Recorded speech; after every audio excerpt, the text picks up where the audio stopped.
Hello everyone, welcome to TutorialsPoint. Now in this video we will discuss third type of lipid, that is the derived lipids, and specifically we shall be talking about the cholesterol. So the learning objectives will be to describe the structure and the types of derived lipids. Now derived lipids, derived as the name is suggesting, they are derived from some other types of lipids. So derived lipids are compounds which are formed by hydrolysis of simple lipids or compound lipids. They are mainly lipid-like molecules like steroids, hormones, etc. But they have the nature of the common lipids. So their nature is not different. They possess the features of the general lipids, but they are a little bit different in their structure. So they can include fatty acids which are also derived from the simple lipids. They can include monoglycerides, diglycerides, alcohols, steroids, terpenes and carotenoids. So the major important types of derived fats, mainly which we will be discussing here, will be steroids, and terpenes and carotenoids are also most common type of derived fats. Now first, steroids. So steroids, as you can see, does the structure look like normal lipids? Does it look like simple lipid or a phospholipid? No, right? What is the difference? It has rings in it. So steroid is tetracyclic. Tetracyclic means it has 4 cycles. So it has 3 6-membered rings, the A, B, C ring, and a 4th ring which is 5-membered ring. So steroids are different because they have rings in them. Now what they do not have in them? Clearly you can see there is no glycerol, there is no fatty acid. So they do not have a fatty acid chain in them. So they do not contain fatty acid chain in them. Now those steroids which have an alcoholic group attached, beside this steroid nucleus, if there is an OH group attached to it, then the word what we call them is sterols. That is the example of cholesterol. Cholesterol is a sterol. So it has a steroid nucleus but an alcoholic group attached to it. Now these sterols are biologically very important. They are widely distributed in the plasma membranes of animals, plants and fungi. But in bacteria, sterols are not present. So let us now discuss in detail the cholesterol. Cholesterol. So cholesterol is the most common as well as the most important animal sterol. What is a cholesterol? So the cholesterol contains the steroid ring, as you can see, A, B, C and D steroid rings, along with an alcoholic group attached to the steroid ring with 2 methyl groups and a hydrocarbon chain. There is no fatty acid chain. There is a hydrocarbon chain in them but no fatty acid in them. So they contain steroid ring with hydroxyl group, 2 methyl groups and a hydrocarbon chain. Now importance of cholesterol. They are very important. Where are they found? They are generally found in the plasma membrane, close to the fatty acid chains in the plasma membrane. So they are essential for all animal life. Why? Because they form the building and the structural components of all the biomembranes. They are also important. So if biomembrane is there, it's not that only phospholipids are important. Cholesterol also plays a major role in maintaining the structure of that membrane. Let us see how. So this is a bilayer, right? You can see the yellowish cholesterol in between the fatty acid chains. Now what is this cholesterol doing? Now in very low temperatures, if the cholesterol is not present, then the fluidity of this membrane will be affected. We know that the membrane is selectively permeable. It helps in transport of substance in and out. So it has to be fluid in nature, a little bit quasi-fluid in nature. So this nature is maintained by cholesterol. Otherwise in low temperatures it will become too compact. Thus cholesterols are disposed between the fatty acid chains to prevent the compactness of the chain. So it gives fluidity and prevents the compactness of the chain. It is also precursor of many steroid hormones.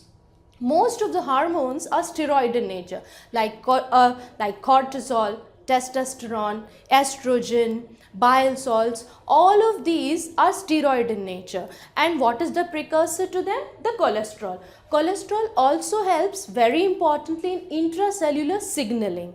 So cholesterol plays a major important role when it comes to signaling of molecules. We have learned that second messengers are also like intracellular signaling molecules. Also it helps in conduction of nerve impulses. Now, lipoproteins. Lipoproteins are a type of compound lipids, but we are discussing them here. Why? The reason being because it is these lipoproteins which help in transporting the water repelling cholesterol to the blood or to the body. So, lipoproteins are type of lipids which are attached to proteins. So, they have a protein in them, and they are very important in transport of cholesterol in the bloodstream. So lipoproteins, they bind the cholesterol to them.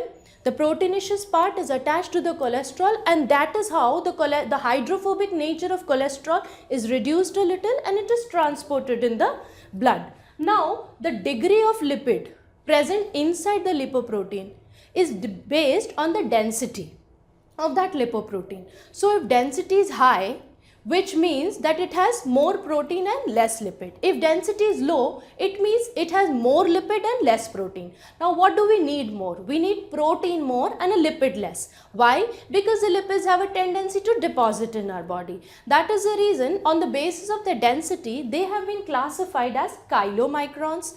Chylomicrons, they carry triacyl glycerols to the cells of the body. So they are less density lipoproteins. Then VLDL, which means very low density lipoproteins. Now they also carry triacyl glycerols to the cell. Next is LDL. Now LDL is low density lipoprotein. Again the density is low, which means the protein is less and the lipid is more. So again this needs to be less in our body. If it is more, then this is a bad cholesterol. So it delivers cholesterol to the cells. If it delivers and if it has more cholesterol in it, more cholesterol will deposit in our body. So LDL is a bad cholesterol. It has to be low in our body. Next is HDL, high density lipoprotein. Now the high density lipoprotein means they have more protein, less cholesterol. So the excess cholesterol, the draining of the excess cholesterol which is brought to the cell by LDL is done by HDL. So this can be high in your body, and that is the reason the HDL is a fairy, it is a good cholesterol, and the LDL is a devil, it is a bad cholesterol. See, this is a cycle. From the liver, the VLDL carrying the cholesterol transforms into LDL. Now this LDL, it carries the cholesterol to the cell.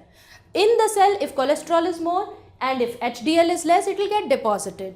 So this HDL removes the excess cholesterol from the cell and sends it back to the liver for processing. Thus, to summarize, we can say that what are derived lipids? They are the lipids which are formed by hydrolysis of the simple lipids or compound lipids. They can be steroids, terpenes and carotenoids. The most common type of derived lipid is steroid. The steroid is tetracyclic, which means it has 3 hexagonal rings, 6-membered ring and 1 5-membered ring. And if a sterol has a OH group to it, then it is called sterol. If a steroid nucleus has a OH group attached to it, then it is called sterol. Example of a sterol is most common, cholesterol. The cholesterol has a steroid nucleus along with a hydroxyl group, 2 methyl groups and a hydrocarbon chain. To be noted is that they do not have fatty acid chains like simple lipids and phospholipids. Cholesterol is very essential for all animal lives. It helps in making as well as maintaining the structure of the membrane.